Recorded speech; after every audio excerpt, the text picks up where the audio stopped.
소설 인간혁명 4권 제5장 노도.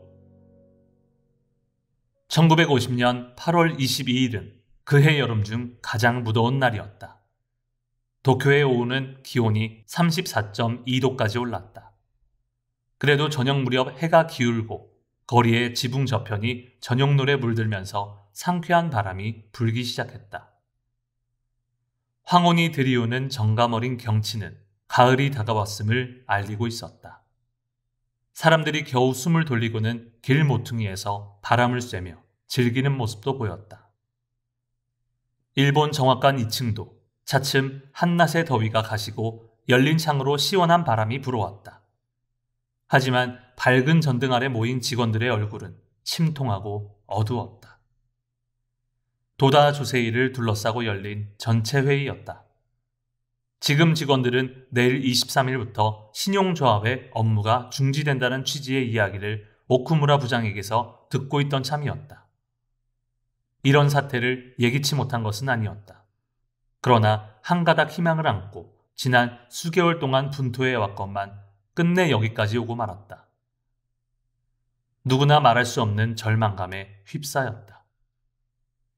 지난해 가을에는 출판사업 정지, 그리고 이번에는 신용조합의 업무 정지.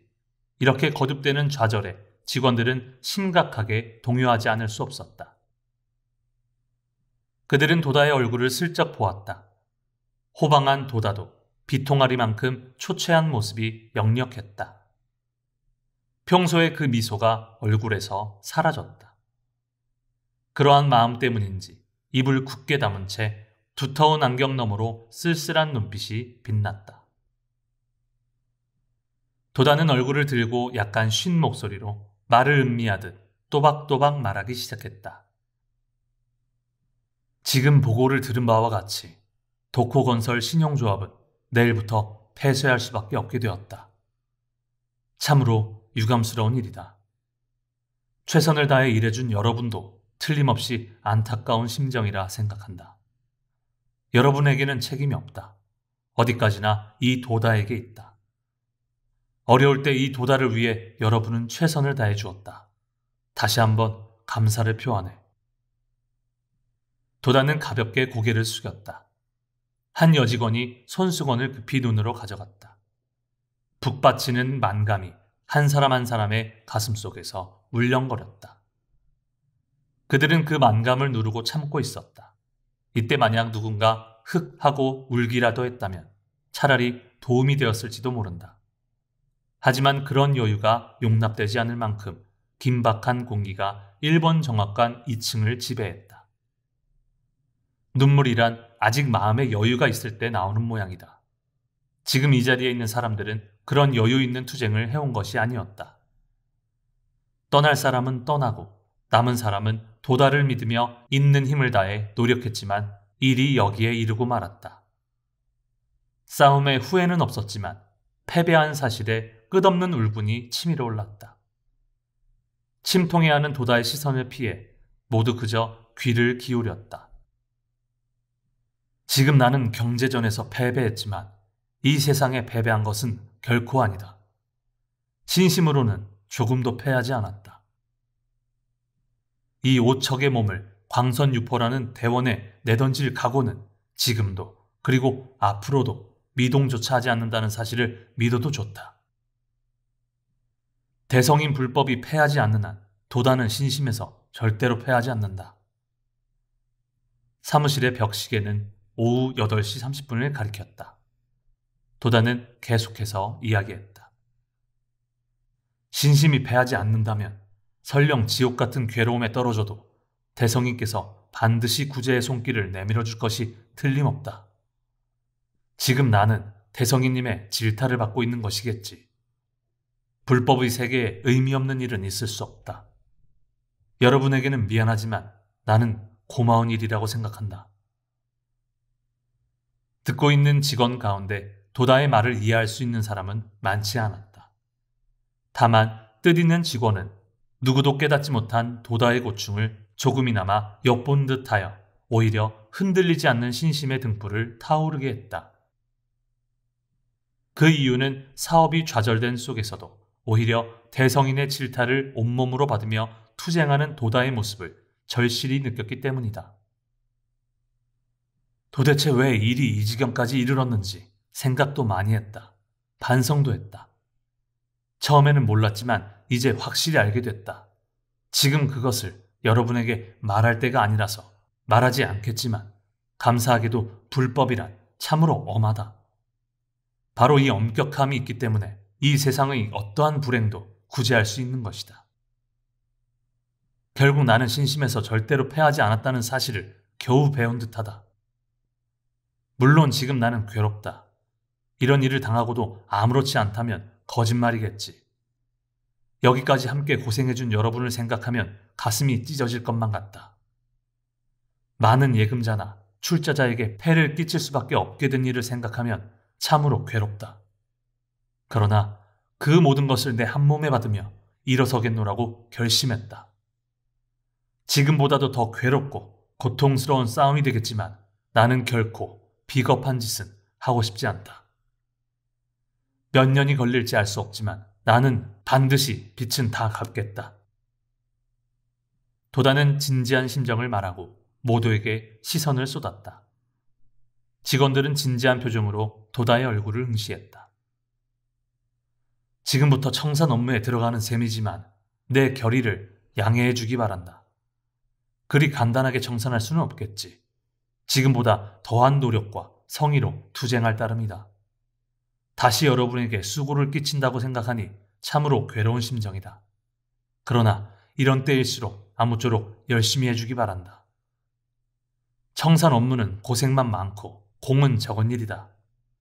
채권자 한 사람 한 사람에게 양해를 얻어야 하는데 그게 쉬운 일이 아니라는 점은 모두 다 잘 알고 있는 대로다. 그러나 떼먹는다는 뜻은 절대 아니다.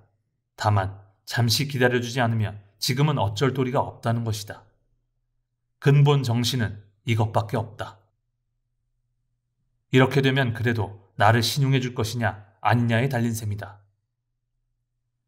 인간의 성실함이 어디까지 통하느냐. 이것이 투쟁의 전부이고 또 요체이다. 지금 당면한 청산이라는 싸움을 완수하고 제2단계로서 재개하기 위한 연구도 하려고 생각한다. 지금의 노고가 이윽고 커다란 결실을 보리라고 생각한다. 변독위약이라고 입으로는 간단히 말하지만 상당한 신심과 용기 그리고 성실함이 없으면 불가능한 일이다. 중상모략하고 면전에서 매도하는 일 등이 구름이 피어오르는 듯 생길 것이다. 오해와 곡해가 겹칠 것이다. 그것을 두려워하면 우리는 자멸할 뿐이다. 진짜 투쟁은 이제부터라는 마음으로 모두 함께 일어서서 가면이 돌진하지 않겠는가. 도다의 말에는 기백이 넘쳤다. 예사롭지 않은 결의를 나타낸 고백이기도 했다. 조금도 약해지지 않은 그의 생명력을 보고 뜻있는 직원들은 더 한층 기뻐했다. 침묵의 공기가 잠시 주위를 감쌌다. 숙연한 가운데 누구 한 사람 말을 꺼내지 않았다. 이때 도다가 굳은 표정을 풀면서 찬장에서 돛병짜리 정종 한 병을 가져오게 했다. 자, 모두 마시지 않겠는가? 각오가 됐으면 그것으로 됐다. 자, 사양하지 말고 마시자. 모두의 앞에 찬술을 따랐다. 그것은 마지막 술잔처럼 보이기도 했지만 그와 동시에 고난과 맞서 싸우겠다는 결사의 뜻을 담은 술잔으로 생각되었다. 그리고 또 생활을 위해 떠나는 몇몇 직원을 위한 이별주이기도 했다. 도코건설 신영조합이 잠깐 동안의 이런 사태에 이르기까지는 5월쯤부터 연일 계속된 악전고투가 있었다. 경제계의 불황이 중소기업에 미친 여파가 1950년 상반기에 최고조에 달한 것이 치명적인 원인이었다. 날이 갈수록 예금과 지불의 균형이 무너지기 시작했다. 이미 어찌할 방법도 없었다. 예금고를 증가시키고자 분주히 뛰어다녔다. 또 회수가 불가능한 채권을 회수하려고 노력해보았다. 또한 일부 예금과 월부 예금의 확장을 도모하기도 하여 어느 정도 효과를 보았지만 6월 중순부터 예금 환불 청구가 급증했다. 7월이 되자 예금 인출 소동마저 일어날지 모르는 형세가 되었다. 도다 조세인은 생각했다.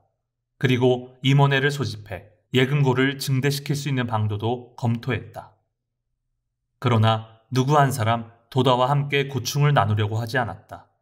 오히려 임원들은 위기에 빠진 조합의 현상을 알게 되자 갑자기 경계할 뿐이었다. 그리고 자기들의 예금마저 각자 멋대로 이유를 붙여 인출하려는 사람까지 있었다. 며칠을 두고 도다는 더 생각했다. 순회 임원의 지원이 불확실하다면 다른 우량조합과 합병하는 방법밖에는 없다. 그 방법이 성공한다면 나와 조합에 상당한 불이익이 있더라도 적어도 예금자에게 피해를 주지 않을 수는 있다. 도다는 임원회를 소집하여 합병안을 제안했다. 무능한 임원들은 자기들에게 직접 피해가 되지 않는다는 사실을 알고 크게 찬성했지만 합병을 실현하고자 열심히 뛰려는 사람은 아무도 없었다. 과연 도다씨구먼. 나는 이의가 없네. 잘 부탁하네. 도다씨에게 전권을 위임하도록 합시다. 만사를 맡기겠어요. 그들은 내심 안도의 한숨을 내쉬었으리라. 그리고 모든 것을 도다에게 일임하고 자기들은 위험에서 재빨리 벗어나려고 했다. 그러나 기밀과 긴급을 요하는 일이었다. 형세는 날이 갈수록 악화되었다. 쉽사리 합병에 응할 만큼 여유 있는 신용조합도 없었다. 견실한 조합일수록 상담에 응해주지 않았다. 사태는 화급을 다툴 지경이 되었다. 도다는 다시 생각하고 또 생각했다. 그리고 마지막 방책으로 승부수를 낼 수밖에 없다고 깨달았다. 이대로 하루하루 지난다면 감독관청인 대장성이 업무 정지 처분을 내릴 것이 뻔하다. 그렇다면 조합으로서 이쪽에서 다른 조합과의 합병을 알선해달라고 당국에 의뢰하는 수밖에 없다. 때는 이미 8월이 되었다. 그러나 사람은 일단 비탈길을 구르기 시작하면 여간에서는 그 진로를 바꿀 수 없는 법이다. 도코건설 신영조합은 직접 감독관청인 대장성에 조합 합병 알선을 정식으로 신청했다. 당국에서는 곧바로 영업 상태를 조사하러 왔다. 도다는 모든 장부와 서류를 조사원에게 모두 제출했다. 조사원 2명은 산더미처럼 쌓인 서류를 검토하면서 메모했다. 이틀째 저녁, 조사가 대강 끝나자 중년의 한 조사원이 걱정하는 표정으로 도다에게 말했다. 도다씨, 도대체 이 조합을 앞으로 어떻게 하시겠습니까? 어떻게 하겠다고 해도 명안이 없으니 합병을 부탁드린 겁니다. 도다는 무뚝뚝하게 말했다. 그 합병 말입니다만 어려운 문제로군요. 이 대차대조표로는... 조사원은 고개를 갸웃하며 도다에게 동정하는 듯한 어조로 말했다. 헛수고일 뿐입니다. 조합 자체에 부동산이 많이 있으면 좋겠습니다만 그것은 없습니다. 임원의 자산 제공도 고려했습니다만 좀 무리인 모양입니다. 제 책임하에 어딘가와 합병하는 수밖에 방법이 없습니다. 도다가 단정적으로 말했다. 상사에게 보고해서 저도 잘 부탁해 보겠습니다만 기대하기는 어려울 듯합니다. 도다씨, 다른 방법도 생각해보는 것이 어떻습니까? 다른 수단이라면 조합 해산 말입니까? 예, 최후의 수단으로 말이지요. 조사원은 어디까지나 냉정했다. 도다는 이때 만약 자신이 조사원이더라도 같은 말을 했을 것이라고 생각했다. 도다도 침착했다. 임원회는 몇 번이고 같은 의제를 토의했다. 전 고급 관료인 조합 이사장도 늙은 몸을 이끌고 관계관청에 여러 번 찾아가 설명과 탄원을 되풀이했지만 결말이 나지 않았다. 세간에서는 이런 내부 사정을 이미 알기라도 하듯 예금 환불 요구가 변함없이 급속히 증가했다. 그리고 아무리 서둘러 자금을 모아도 이미 지불 정지라도 하지 않으면 안 되는 어쩔 수 없는 궁지에 빠지고 말았다. 때마침 이 무렵에 이러한 어려운 상황에 부합하듯 8월 23일자로 업무를 정지하라는 대장성 대신의 명령이 당도했다. 업무 정지 처분은 협동조합에 의한 금융사업에 관한 법률 제6조에 근거한 것이다. 제6조를 보면 은행법 및 저축은행법을 준용한다고 쓰여 있다. 은행법에 해당하는 조문은 다음과 같다. 제22조 주무 대신은 은행의 업무 또는 재산의 상황에 따라 필요하다고 인정될 때는 업무 정지 또는 재산 공탁을 명하고 기타 필요한 명령을 내릴 수 있다. 이 조문 속의 은행을 신용조합으로 바꾸면 그만이다. 국권의 발동이었다. 당연히 벌칙도 있다. 앞의 법률 제8조는 다음과 같다. 제8조 다음 각 호에 해당하는 경우에는 그 일반 행위를 한 신용조합의 대표자, 대리인, 사용인, 기타 종업원을 1년 이하의 징역 또는 1000엔 이하의 벌금에 처한다. 1항 제4조 규정을 위반했을 때 2항 제6조에 준하는 은행법 제10조의 규정에 의한 업무 보고서 또는 은행법 제12조의 규정에 의한 감사 서류의 부실 기재, 기타 방법으로 관청 또는 일반인을 기만했을 때 3항 은행법 제21조의 규정에 의한 검사 시 장부 서류의 은폐, 부실 신청, 기타 방법으로 검사를 방해했을 때 이처럼 신용조합은 단순한 회사가 아니었다. 일반 회사의 폐쇄라면 채권자와 교섭을 타결하여 얼마든지 원만하게 끝낼 수 있을 것이다. 그러나 신용조합은 법률에 의해 은행과 동등한 책임이 부과된다. 청산하더라도 감독관청의 허가를 일일이 받아야 하는 것이다. 도다주세인은 어려움이 극에 달한 청산 업무 외에 본의 아니게 국법과의 싸움에도 들어가야만 했다. 그런데 뜻하지 않은 사태가 가장 먼저 찾아왔다. 업무를 정지한 첫날인 23일, 도다는 야마모토 신이치를 데리고 외출해서 점심을 먹고 사무실로 돌아오는 길이었다. 큰 거리에서 일본 정확관으로 들어가는 길 모퉁이에 왔을 때 아직 소년인 야마카와가 심상치 않은 모습으로 두 사람을 기다리고 있었다. 사무실 앞에 회사 깃발을 단 차가 서 있었다. 선생님, T신문사 기자가 선생님을 만나고 싶다며 기다리고 있습니다. 안 계신다고 해도 여관에서 돌아가지 않습니다. 상관없네. 만나자. 도다는 대수롭지 않게 대답하고는 걷기 시작했다. 소년이 도다를 만류했다. 선생님, 안 됩니다. 업무 정지를 알고 왔습니다. 아까 본사에 전화를 하면 지면을 남겨놓고 기다리게, 인쇄 직전까지 기다리게, 앞으로 1시간 정도면 반드시 기사를 만들어 가겠네라고 말했습니다. 도다는 걸음을 멈추고 신이치의 얼굴을 보았다. 무척이나 빠르군. 귀찮게 되었구나. 그날 오후 1시 반부터는 임원회의를 열기로 되어 있었다. 도다는 회중시계를 바지 주머니에서 꺼내보았다. 신이치가 도다에게 말했다. 선생님, 제가 먼저 만나보겠습니다. 선생님은 안 계신 것으로 할 테니 밖에서 기다려 주십시오. 신이치가 순간적으로 제안했다. 그럼 그렇게 하게. 얼마나 알고 왔는지 모르지만 그것이 문제다. 이쪽에서만 말하지 말고 저쪽의 말도 잘 듣기 바라네. 신이치는 야마카와 앞에 서서 사무실에 들어갔다. 베레모를 쓴 30대가량의 남자 하나가 사무실 한쪽 구석에 있는 테이블 앞에 앉아 갱지로 된 원고지에 무엇인가를 부산스럽게 쓰고 있었다. 신이치가 다가서자 남자는 얼굴을 들고 아 하며 들뜬 목소리로 가볍게 손을 들었다. 신이치가 자기소개를 하자 남자는 명함을 내밀며 조합 책임자를 급히 만나고 싶다고 했다. 신이치는 드디어 올 것이 왔다고 생각했다. 그는 진지한 눈빛으로 말했다. 이사장님은 오늘 나오시지 않았습니다. 전무이사도 지금 외출 중인데 돌아오면 꽤 늦을 듯 하군요. 저만 지금 막 돌아왔습니다. 야마모토 신이치는 옆에 있는 의자에 앉아 기자의 명함을 보았다. T신문사 사회부 기자였다. 날씬한 체격에 이목구비가 뚜렷했지만 약간 피곤한 듯한 안색이었다. 용건은 무엇입니까? 다름이 아니라 댁의 조합이 업무 정지가 되었다고 듣고 정확한 실정을 알고 싶어 왔습니다. 고생이 많겠군요. 동정합니다. 그런데 예금자는 몇 명쯤입니까? 피해 총액이라고 하면 이상하겠지만 여기 신용조합의 채무는 얼마쯤 될까요?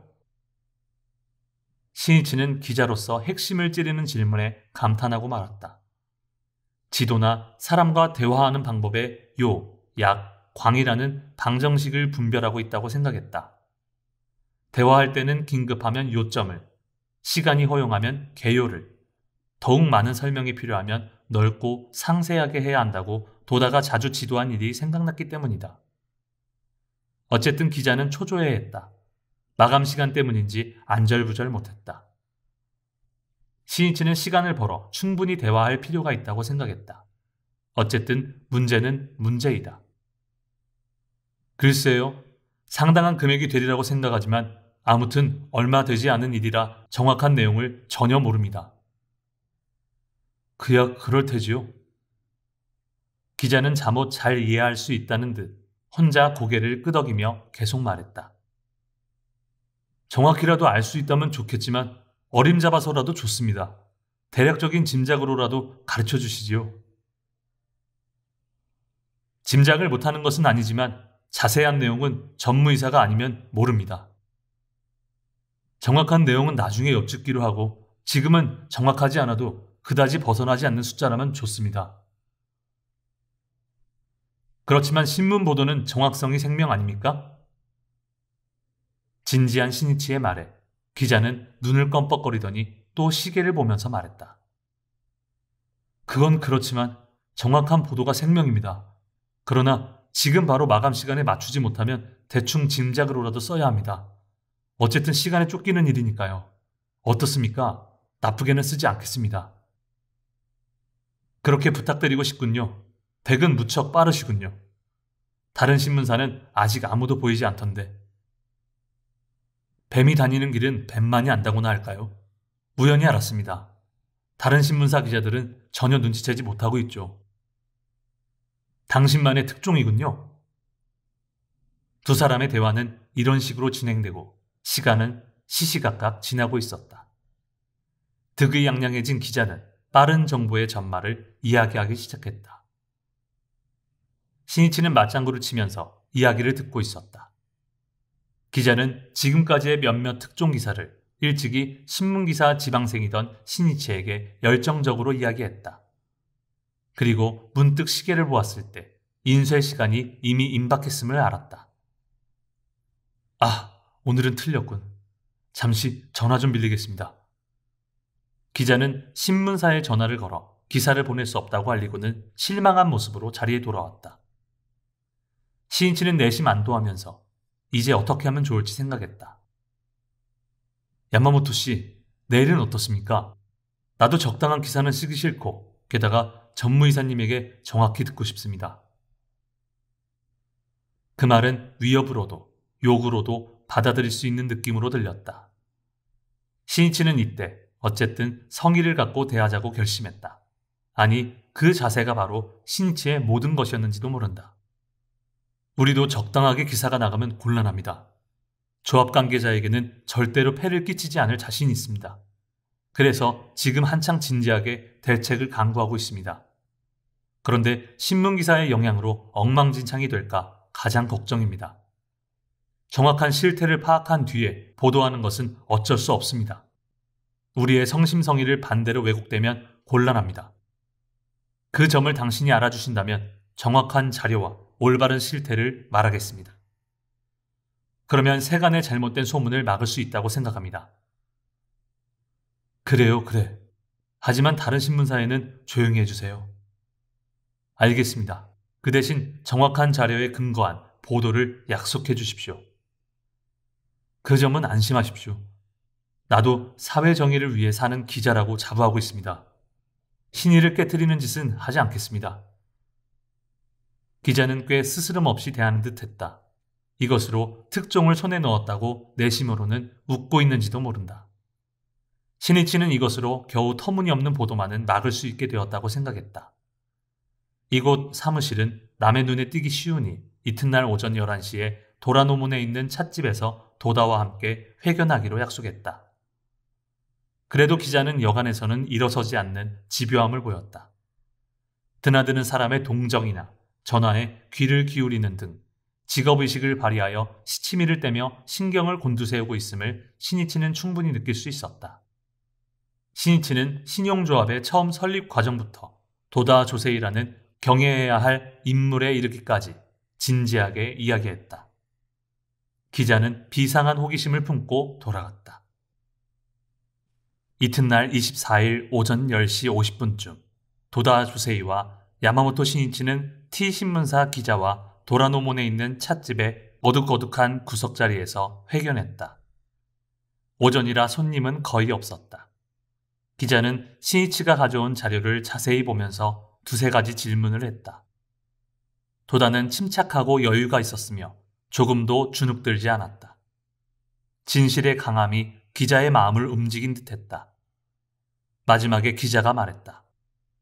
미회수 채권이 이만큼 있다면 이걸 전부 징수할 수만 있으면 모든 부채를 갚을 수 있는 셈이군요. 그렇습니다. 그러나 지금 당장은 할 수 없습니다. 시간이 좀 필요합니다. 예금자들에게는 절대 피해가 가지 않게 하려고 우리가 일부러 우량조합과 합병할 수 있도록 알선해달라고 대장성에 의뢰했는데 업무 정지 명령이 떨어진 겁니다. 마른 하늘의 날벼락이었습니다. 오히려 더 시끄럽게만 하고 말았습니다. 도다가 요점을 명쾌하게 설명했다. 기자는 의외라는 표정이었다. 너무 심하군요. 이쪽에서 자수했는데 갑자기 정지 처분이라니. 냉혹하고 무참한 처사입니다. 하하하, 자수요. 자수라. 그 말 괜찮군요. 도다가 유쾌하다는 듯 웃었다. 기자도 신이치도 따라 웃었다. 그리고 신이치는 기자에게 양해를 구할 수 있는 기회라고 직감하고 필사적으로 말하기 시작했다. 지금 세간에서는 정확한 실정을 모릅니다. 지금 이 사실이 갑자기 알려지면 업무 정지라는 말에 해산을 예상한 채권자들이 일제히 밀어닥칠 겁니다. 또 조합이 해산되는 마당에 빌린 돈을 갚으러 오는 양심적인 사람도 없을 겁니다. 그러면 더 이상 결제할 수가 없습니다. 예금자들에게 폐를 끼치고 끝나는 셈입니다. 우리로서는 그 점이 가장 고통스러운 일입니다. 반드시 상환할 수 있다는 확신이 있는 만큼 참으로 유감스럽습니다. 당신이 말하는 자수를 당국에 안 했다면 업무정지 명령을 받지는 않았을 겁니다. 만일 명령이 떨어지더라도 훨씬 나중 일이겠지요. 우리는 지난 2달 동안 정리에 전념하며 분투했습니다. 시간이 걸리겠지만 반드시 정리할 수 있습니다. 그렇군요. 기자는 고개를 숙이고 생각에 잠겼다. 신이치는 기자의 얼굴을 살피면서 확실한 결론을 말할 때가 왔다고 생각했다. 그야말로 엎친 데 덮친 격입니다. 정리도 어렵게 됐습니다.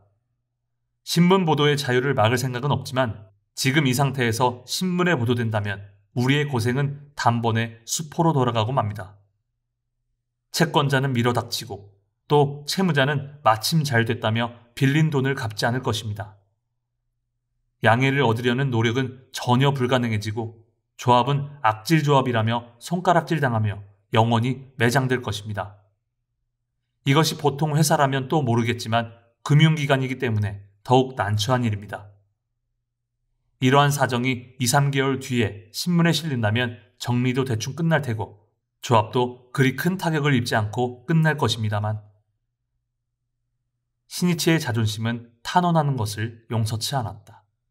다만 진실을 명확하게 하면서 성의와 기원을 담아 말했다. 거기에 책략적인 언동은 조금도 없었다. 기자는 얼굴을 돌린 채 듣고 있었다. 신문 보도의 자유와 그 영향성에 대해 고민하기 시작했으리라. 특종으로 얻는 그의 공명이 많은 사람의 인생을 망칠 수도 있다. 기자는 이 사건에 조금 지나치게 관여했음을 알고 새삼스레 후회하기 시작했다. 이거 참 곤란하군. 기자는 자신의 공명심과 보도의 박적함을 저울질하며 사회 정의를 중심축으로 하여 골똘히 생각해야만 했다. 저울은 수평을 유지하면서 어느 한쪽으로도 기울어질 것 같지 않았다. 잠시 침묵이 이어졌다. 서로 할 말을 다한 그들은 식은 커피를 마셨다. 다방에서 틀어주는 레코드판에서 유랑의 백성이라는 노래가 들려왔다. 정든 고향을 떠나 꿈에서 낙토를 원했다. 동쪽 하늘이 밝아옴을 보니 밤은 사라지고 보금자리 떠난 새들은 오는데 어디로 가는가 유랑의 백성, 어디로 가는가 유랑의 백성, 어디로 가는가 유랑의 백성, 유랑의 백성. 점심시간이 되었는지 몇몇 남녀가 쾌활한 표정으로 들어왔다. 이때 그때까지 조용히 있던 도다 조세이가 갑자기 말했다. 요컨대 우리 신역조합 관계자를 살리는 것도 죽이는 것도 생살 여탈권은 모두 지금 당신의 손안에 있는 셈이요. 뒷일은 좋을 대로 하시오.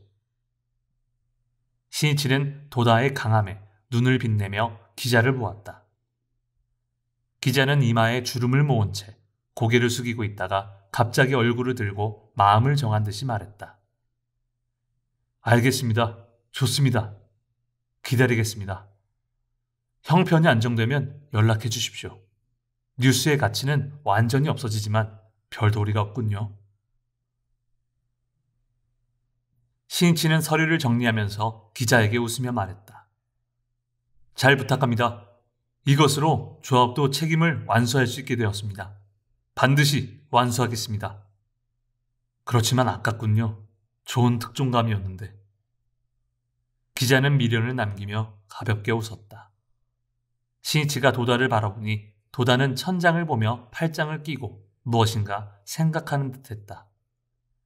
두 사람은 다방 앞에서 기자와 헤어졌다.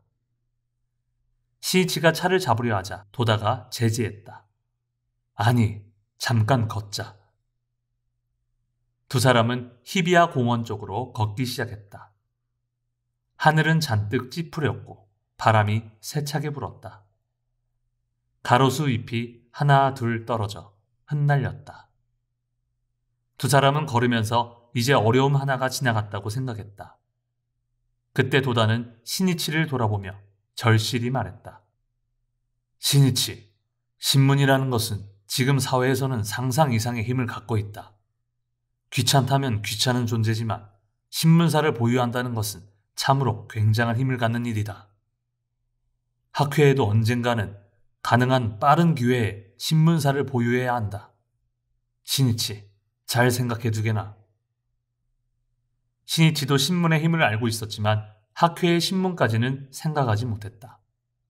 이듬해인 1951년 4월 20일 발간된 세이쿄 신문의 착상은 실로 격동하는 이 시기에 탄생한 것이다. 두 사람은 경시청 근처까지 걷고 말았다. 도다는 그 우락부락한 건물을 감개무량한 듯 잠시 바라보았지만 아무 말도 하지 않았다.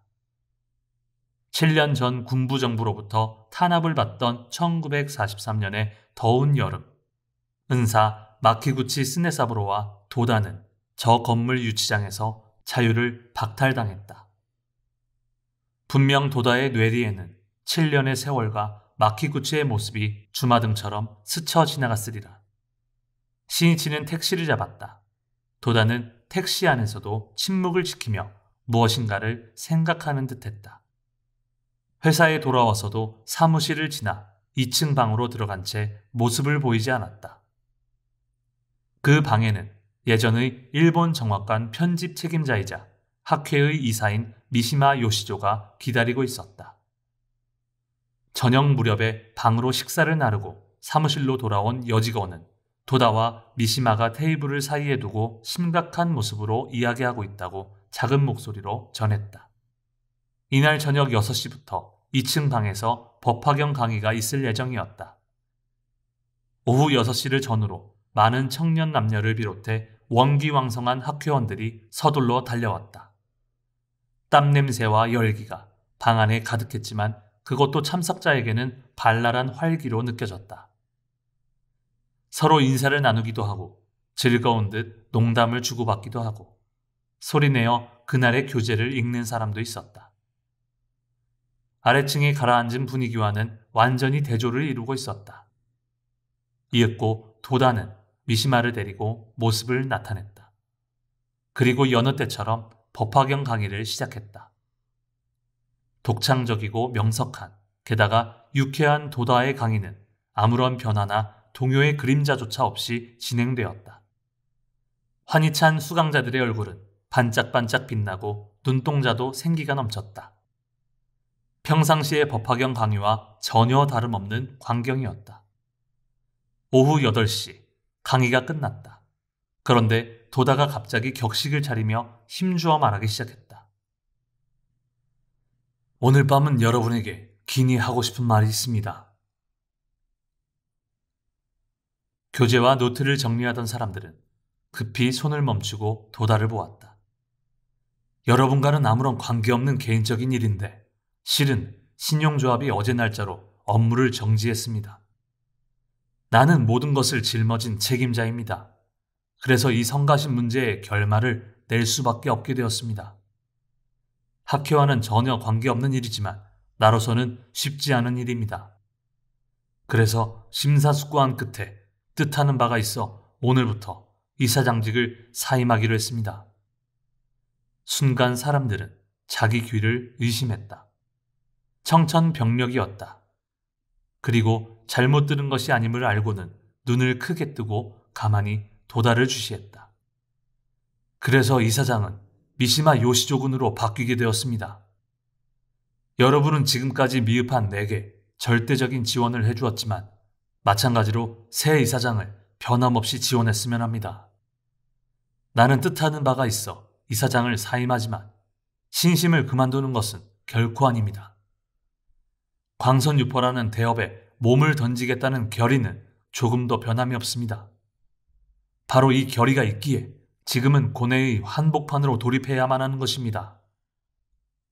내 한몸에 무슨 일이 닥치더라도 창가 학회는 반드시 건재해야 하며 또 어본전의 절대적인 가호 아래 있음을 믿어 의심치 않습니다. 요컨대 이사장이 교체되는 일 정도에 조금이라도 동요하면 안 됩니다.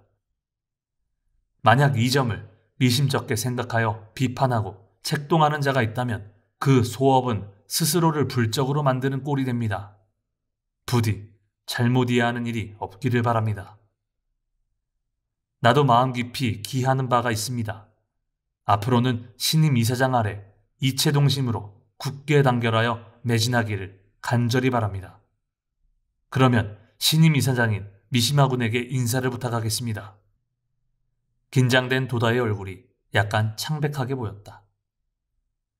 기요하라 가스는 빨개진 눈으로 듣고 있었다. 이즈미다도 하라야마도 고니시도 쓸쓸한 듯 어두운 얼굴로 뭐라 말할 수 없는 표정들이었다. 아니, 대부분의 간부들이 석연치 않은 심정으로 괴로운 마음을 억누르고 있었다. 미시마 신임 이사장의 인사가 이어졌다. 그러나 말은 귀에 들어왔지만 사람들의 공허한 마음에는 아무것도 남지 않았다. 순회 간부들은 이날 저녁에 대부분 참석했지만 꿈에도 생각하지 못한 사태가 갑자기 이렇게 일어나자 무엇을 어떻게 생각해야 좋을지 몰랐다. 도다는 절대 동요하지 말라고 엄명했지만 그들의 마음은 그렇게 되지 않았다. 어렴풋이나마 도다가 겪고 있는 고뇌의 깊이를 느꼈지만 그 고뇌가 무엇인지 이야기가 힘들었다. 그러나 그 의심을 그대로 입에 담는 사람은 없었다. 그들은 너무 놀란 나머지 질문을 할 정도로 일의 경과를 이해할 수조차 없었다. 도다는 다시 2층 방으로 들어가고 말았다. 수강자들은 여느 때와는 달리 조용히 헤어졌다. 순회 간부들은 미시마 요시조를 둘러싸고 풀이 죽은 모습으로 심각하게 무엇인가 이야기를 나누었다. 야마모토 신이치는 나도 마음 깊이 기하는 바가 있습니다. 라는 도다의 말에 매달리는 듯한 심정으로 생각했다. 신이치는 도다 조세이가 없는 학회를 생각할 수 없었다. 학회는 그야말로 도다의 생명이며 도다는 학회 그 자체였다. 신이치는 강의장을 나와 도다가 있는 방에 혼자 들어갔다.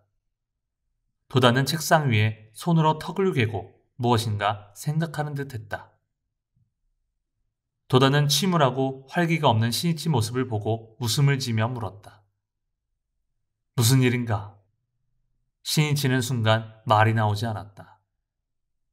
그는 도다의 책상 앞에 단좌하고 깊이 생각한 끝에 겨우 말했다.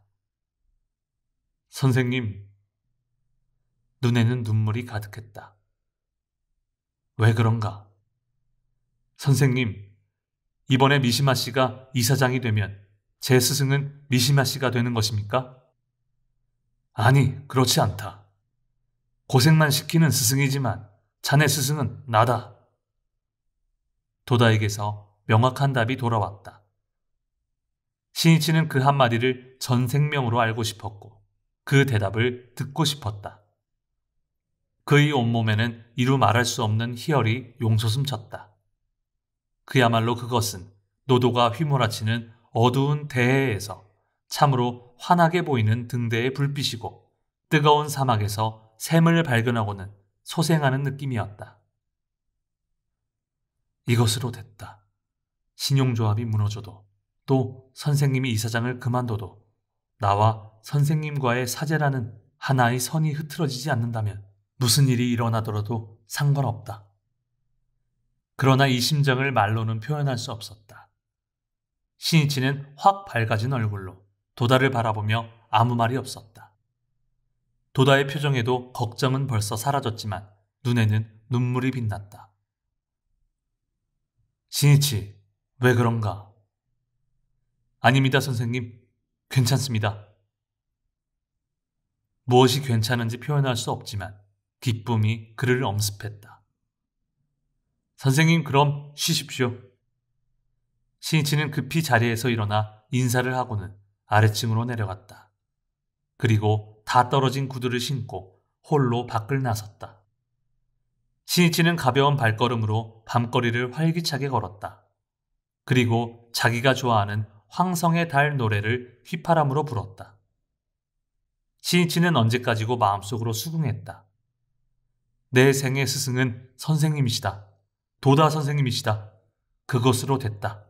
그것으로 충분하다. 8월 24일은 야마모토 신이치가 입회한 지 만 3년이 되는 날이었다.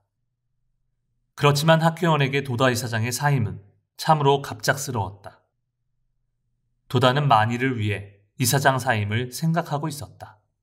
하지만 그 시기가 이렇게 빨리 올 줄은 미처 생각하지 못했다. 도다는 가장 먼저 신용조합 업무 정지라는 파문이 창가학회에 파급되면 안 된다고 생각하고 대책을 강구했다. 그러나 파문은 학회보다도 사회적 사건으로서 더 먼저 파문이 일어나려고 했다. 도다는 이날 아침 도라노몬의 찻집에서 그것만을 생각했다. 일단 기사를 맡기는 했지만 신문사는 하나만 있는 것이 아니다. 그와 비슷한 추궁이 다분히 예상되었다. 게다가 대장성이 어떻게 조치할지도 낙관할 수 없는 처지였다. 도다 주세이는 도코건설 신용조합의 전무이사이자 동시에 창가학회 이사장이고 마키구치 사오의 최고 책임자이다. 추궁하는 사회의 눈길은 당연히 학회에도 쏠릴 것이다. 도다는 학회에 타격을 입힐지도 모르는 이러한 현상을 생각하니 살을 애는 것보다도 더 고통스러웠다. 조합의 붕괴로 비난받는다면 얼마든지 참을 수 있었다. 그러나 그 때문에 학회까지 물벼락을 뒤집어 쓰게 되는 일은 결코 참을 수 없었다. 도다의 고뇌는 이중으로 겹쳐 있었다.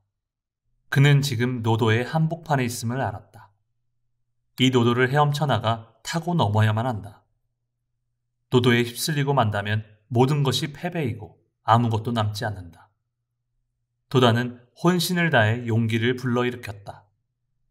자기 몸은 어찌 되든 이사장 사임이라는 방법으로 학회만은 무사히 지키려고 했다. 이 일을 생각하면서 오후에 몇 시간을 보냈다. 그리고 이날 밤 갑작스럽게 발표하게 된 것이다. 학회 발전이 둔해지리라는 점도 또 제자들이 외로워하고 괴로워하리라는 점도 도다는 잘 알고 있었다. 도다는 신용조합 정리에 가면이 몰두했다. 그러나 사태는 이미 중증이었다. 깊은 늪에 발이 빠진 것처럼 가만히 있어도 몸이 늪에 빨려 들어가는 듯한 상황에서 발버둥치는 활동이 시작되었다. 채권자 명단을 만들어 거액 채권자 순으로 직원을 보냈다.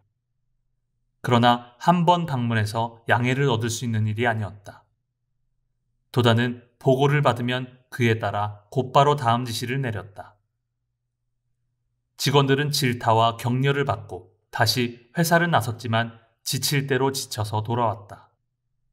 그 일은 시간을 다투는 진검승부로 바뀌어 있었다. 대장성의 의향이 매우 강경했기 때문이다. 야마모토 신이치는 이 고난을 모든 의미에서 빨리 극복하고 싶었다. 누구보다도 헌신적으로 분주히 뛰어다녔다. 이윽고 한 사람, 두 사람 떠나버리고 제1선의 공방전에서 싸우는 사람은 언제부터인지 신이치 혼자뿐이었다. 그들이 도다의 스라를 떠난 이유가 생활 형편 때문인지 또 비판이 두려워서인지 혹은 책임을 회피하고 싶어서인지는 모르지만 어쨌든 손바닥을 뒤집는 듯한 갑작스러운 태도 변화였다. 신이치는 분노를 감추고 오직 도다가 재기하기만을 바라며 매일 한밤중까지 아수라처럼 돌진했다. 그의 병약한 체구 어디에 이러한 기백이 있는지 하고 생각될 정도였다. 8월 26일 토요일, 신이치는 이튿날 일요일을 앞두고 오늘은 하루 종일 끝까지 투쟁하자는 마음으로 회사에 일찍 출근했다.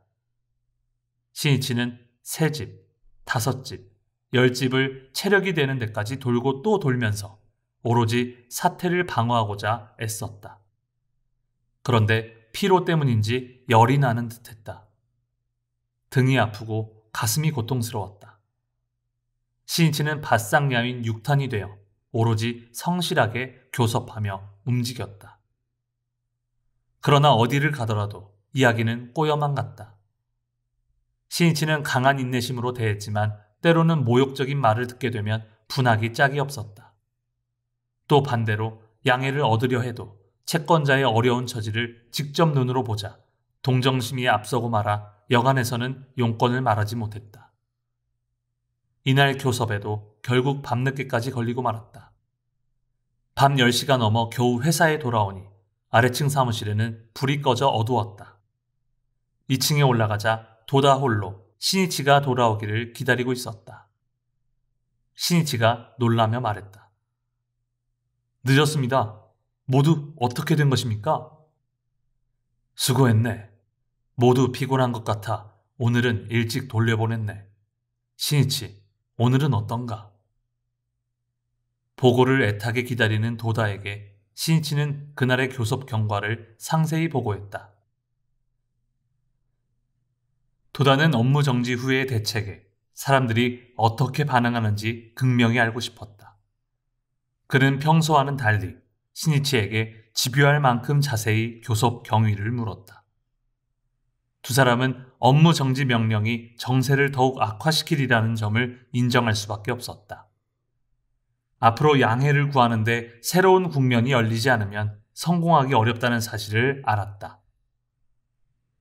진지함이든 성이든 뭐든 가시적인 형태로 나타나지 않으면 사람들은 신용하지 않는다. 더군다나 신용을 잃은 조합이므로 더욱 그랬다. 두 사람의 사색과 협의는 조용하고 쓸쓸한 2층에서 늦게까지 이어졌다.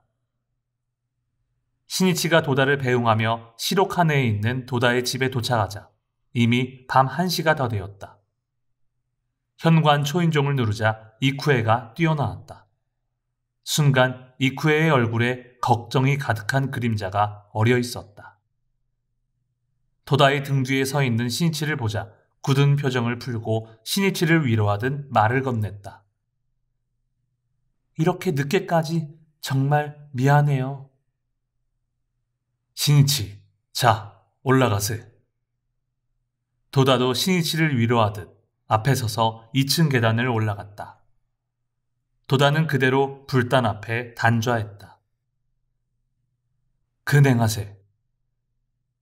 신이치는 도다 뒤에 앉아 심야의 창제를 마음껏 했다. 이윽고 이쿠에의 발소리가 들리더니 쟁반에 도다가 마실 술과 신이치가 마실 사이다를 가져왔다. 오늘 밤은 축인근행이 되고 말았군.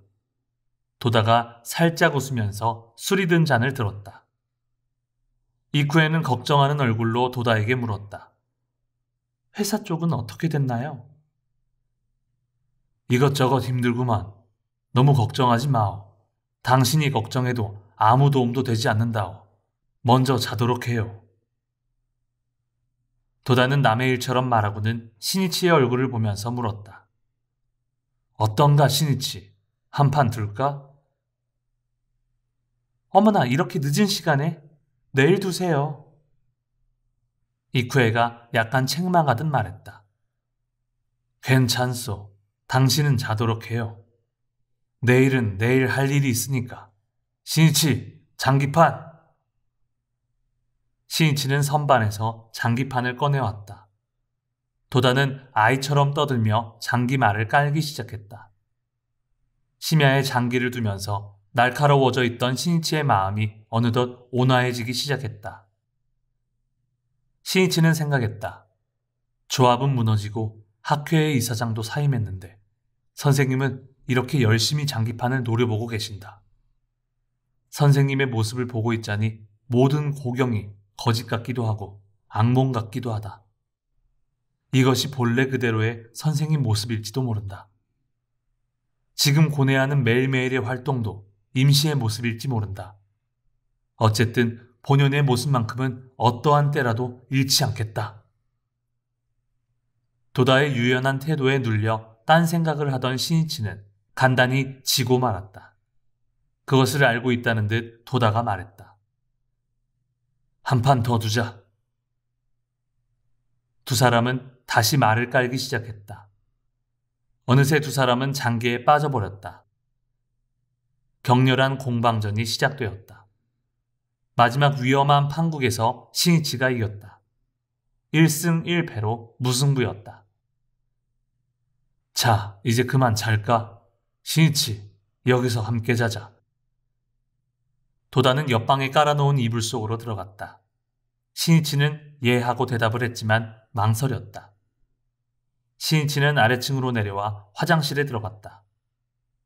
2층으로 올라가려다 문득 1층 방을 보니 중학생인 교이치가 이불을 걷어차고 자고 있었다. 신이치는 교이치에게 이불을 덮어주다가 자연스레 그 이불 속으로 조용히 들어갔다. 이튿날은 일요일이다. 도다와 신이치는 아침을 늦게 먹었다.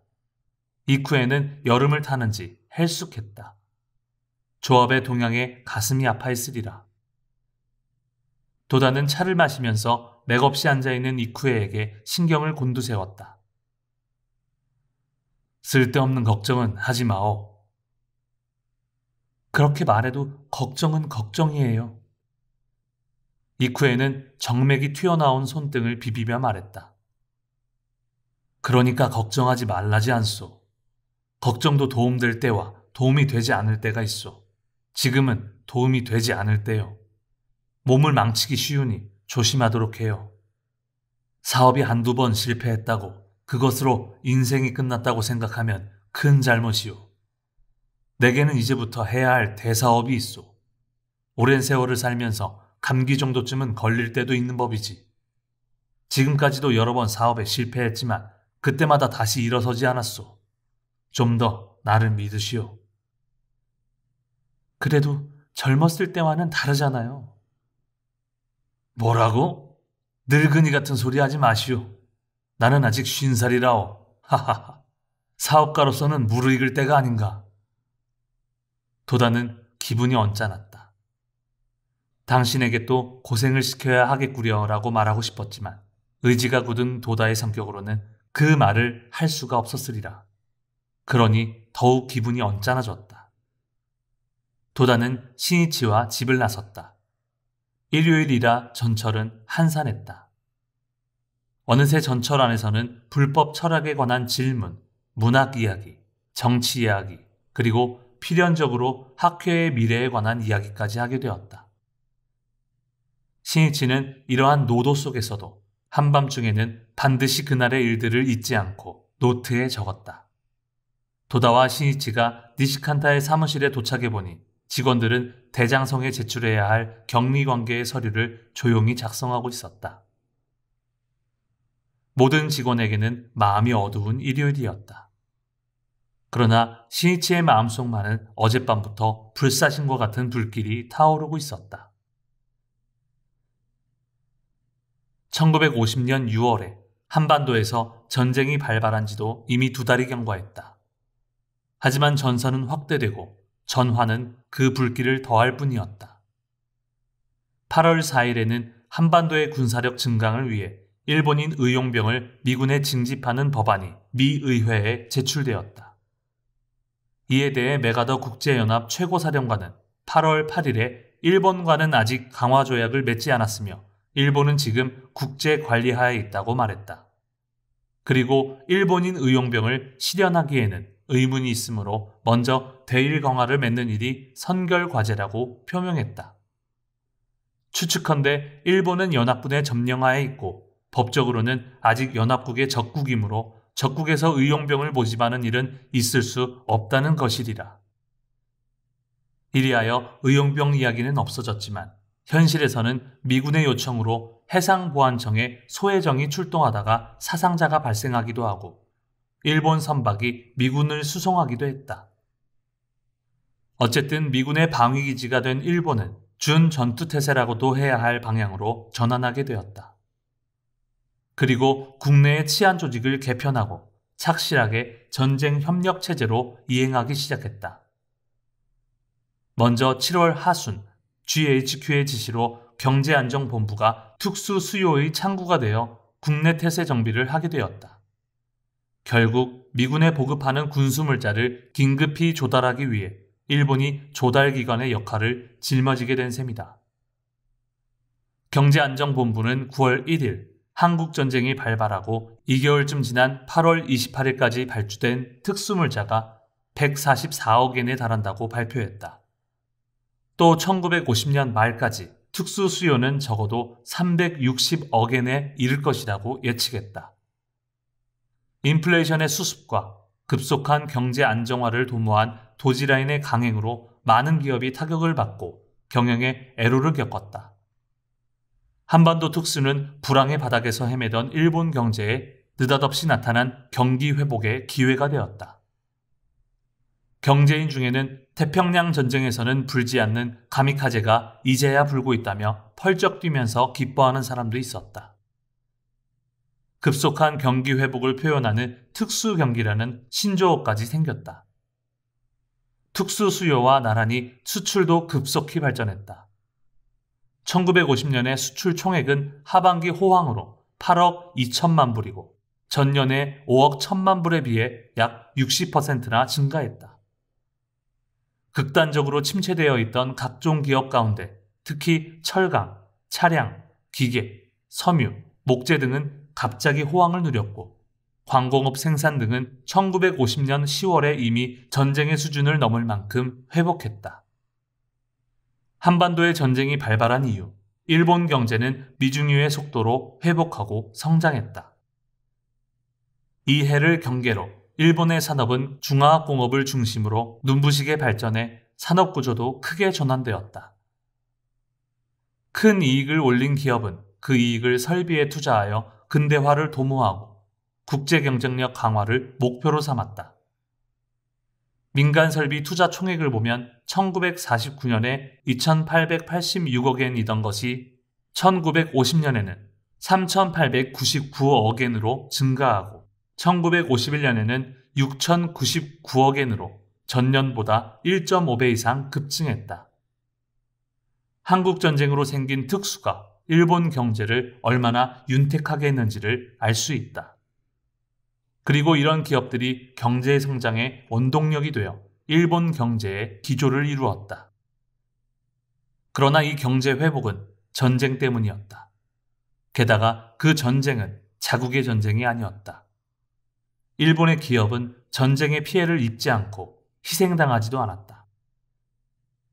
좁은 해협을 사이에 둔 이웃나라의 전쟁이 격화될수록 그 파괴와 희생이 증가할수록 일본 경제는 큰 이익을 얻었다. 일본의 고도 경제 성장의 첫걸음은 전쟁에 시달린 민중의 비참함을 발판으로 한 것임을 잊으면 안 된다.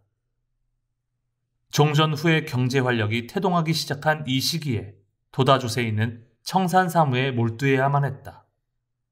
만약 신용조합이 반년만 더 버텼더라면 어쩌면 도다는 느닷없이 나타난 호황이라는 파도를 타면서 어려운 사업을 호전시켰을지도 모른다.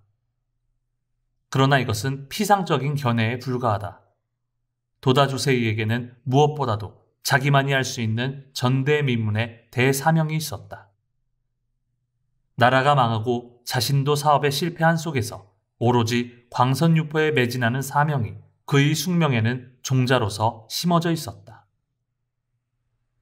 지금의 때에 이르러 그 사명의 종자가 겨우 싹트기 시작했다.